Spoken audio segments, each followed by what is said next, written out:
Hi everyone, and welcome back again to Tete's Garden. Today I'll be showing you how to grow amaranth. That's the local spinach, Efo Tete.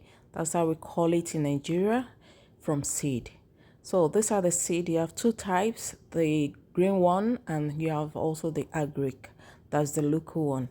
So the best way to do this is just to spread them directly on the ground. You can just spread them, wet it properly, and for me, I like to cover it with this cover cloth. This actually improves germination. It's fasting it and it's going to prevent it from drying out from too much sun.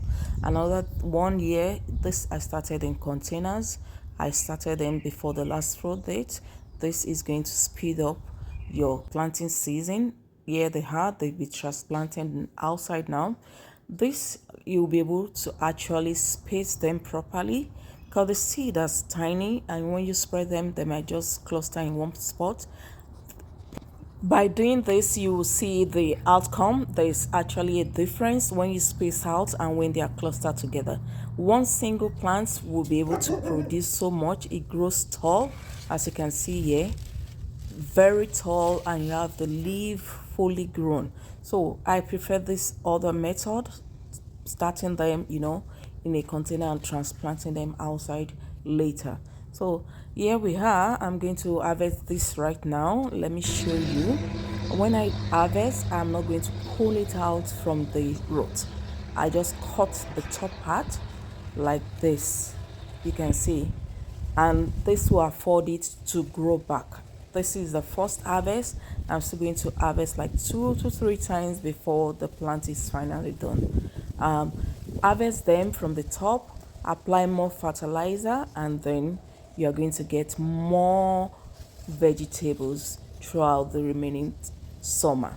This I want you to try it out. Very effective.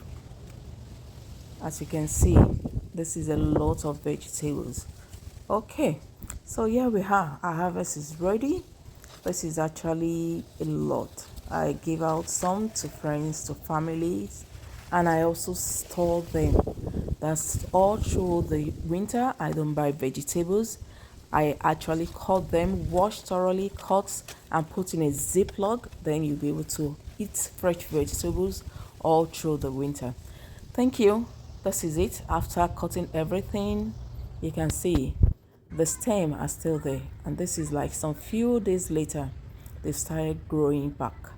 And thank you so much for watching. Stay tuned for more videos. Remember to subscribe, share, like, and leave a comment for me. Bye now. God bless.